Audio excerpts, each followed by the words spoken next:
بنام خدا مہربان و شفیق۔ اللہ نے اس عورت کی بات سن لی جو اپنے شوہر کے معاملے میں آپ سے تکرار کر رہی ہے اور اللہ سے فریاد کیے جاتی ہے۔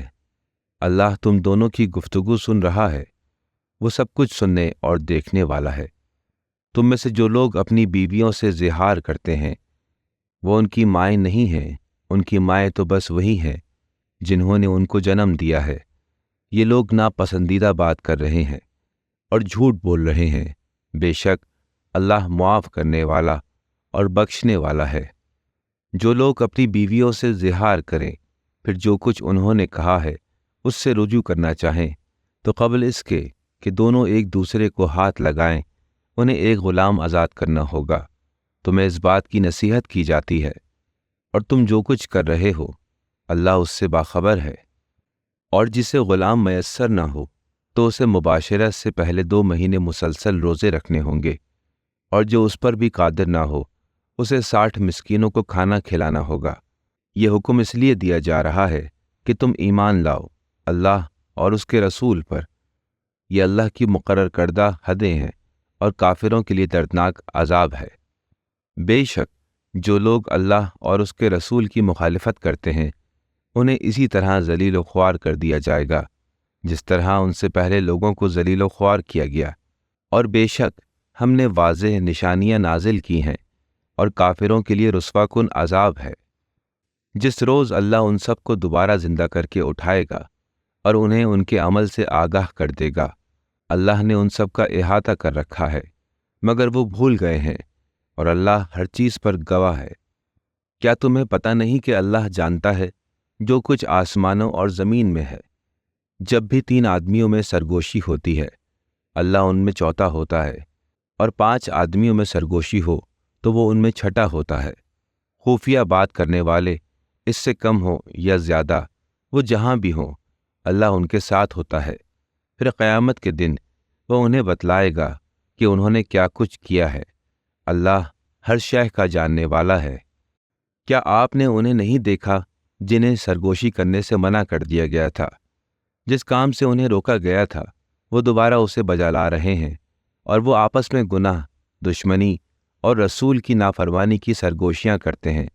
اور جب وہ آپ کے پاس آتے ہیں تو آپ کو اس طرح سلام کرتے ہیں جس طرح اللہ نے آپ کو سلام نہیں کیا، اور وہ آپس میں کہتے ہیں کہ ہماری ان باتوں پر اللہ ہمیں عذاب کیوں نہیں دیتا۔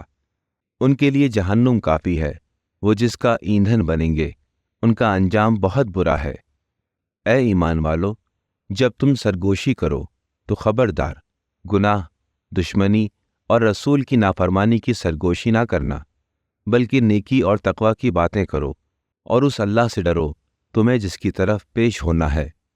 سرگوشی تو ایک شیطانی کام ہے، وہ اس لیے کی جاتی ہے کہ مومنین اس کی وجہ سے غمگین ہوں، حالانکہ وہ انہیں کوئی نقصان نہیں پہنچا سکتی مگر اللہ کی مرضی ہو، اور مومنین تو اللہ پر توکل کرتے ہیں۔ اے ایمان والو، تم سے جب یہ کہا جائے کہ اپنی مجلسوں میں کشادگی پیدا کرو تو جگہ کشادہ کر دیا کرو، اللہ تمہیں فراخی عطا کرے گا۔ اور جب تم سے کہا جائے کہ اٹھ جاؤ تو اٹھ جایا کرو۔ تم میں سے جو لوگ ایمان رکھتے ہیں اور صاحبان علم ہیں اللہ ان کو بلند درجے عطا فرمائے گا۔ تم جو کچھ کر رہے ہو اللہ اس سے بخوبی باخبر ہے۔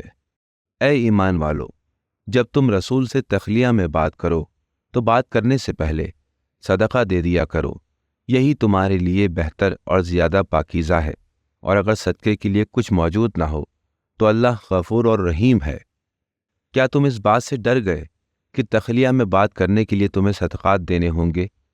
اچھا، اگر تم نے ایسا نہ کیا اور اللہ نے تم کو اس سے معاف کر دیا تو نماز قائم کرتے رہو، زکوٰۃ دیتے رہو، اور اللہ اور اس کے رسول کی اطاعت کرتے رہو۔ تم جو کچھ عمل کر رہے ہو اللہ اس سے بخوبی آگاہ ہے۔ کیا آپ نے ان لوگوں کو نہیں دیکھا جنہوں نے ایسی قوم کو اپنا دوست بنایا جس پر اللہ کا غضب نازل ہوا؟ اے نبی، ان لوگوں کا تعلق نہ آپ سے ہے نہ ہی ان لوگوں سے، وہ جان بوجھ کر جھوٹی بات پر اللہ کی قسمیں کھاتے ہیں۔ اللہ نے ان کے لیے سخت عذاب مہیا کر رکھا ہے، وہ جو کچھ کر رہے ہیں وہ بہت برا ہے۔ انہوں نے اپنی قسموں کو سپر بنا لیا ہے، وہ اللہ کی راہ سے روکتے ہیں، لہٰذا ان کے لیے رسوا کن عذاب ہے۔ انہیں ان کے اموال اور اولاد اللہ کے مقابل میں کچھ بھی فائدہ نہیں پہنچائیں گے۔ وہ جہنمی ہیں، وہ اس میں ہمیشہ کے لیے رہیں گے۔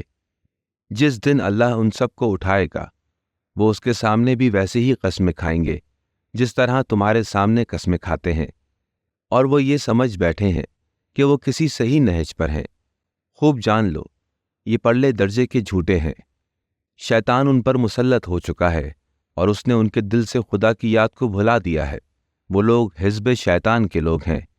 آگاہ ہو جاؤ، شیطانی ٹولہ ہی نقصان اٹھانے والا ہے۔ بے شک جو لوگ اللہ اور اللہ کے رسول کا مقابلہ کرتے ہیں وہ ذلیل ترین افراد میں سے ہیں۔ اللہ نے یہ بات لکھ دی ہے کہ میں اور میرے مرسلین یقیناً غالب آئیں گے۔ بے شک اللہ قوی اور زبردست ہے۔ اے نبی، آپ کوئی ایسی قوم نہ پائیں گے جو اللہ اور آخرت کے دن پر ایمان رکھتی ہو۔ وہ ان لوگوں سے محبت کرے جو اللہ اور اس کے رسول کی مخالفت کرتے ہوں، خواہ وہ ان کے آباء و اجداد یا اولاد یا بھائی بند ہوں یا قبیلے کے لوگ ہوں۔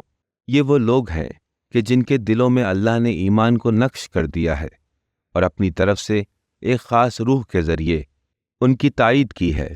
وہ ان کو ایسی جنتوں میں داخل کرے گا جس کے نیچے نہریں رواں ہوں گی، وہ ان میں ہمیشہ ہمیشہ رہیں گے۔ اللہ ان سے راضی ہوا اور وہ اللہ سے راضی ہوئے، وہی اللہ کی جماعت ہے۔ آگاہ ہو جاؤ کہ اللہ کی جماعت ہی فلاح پانے والی ہے۔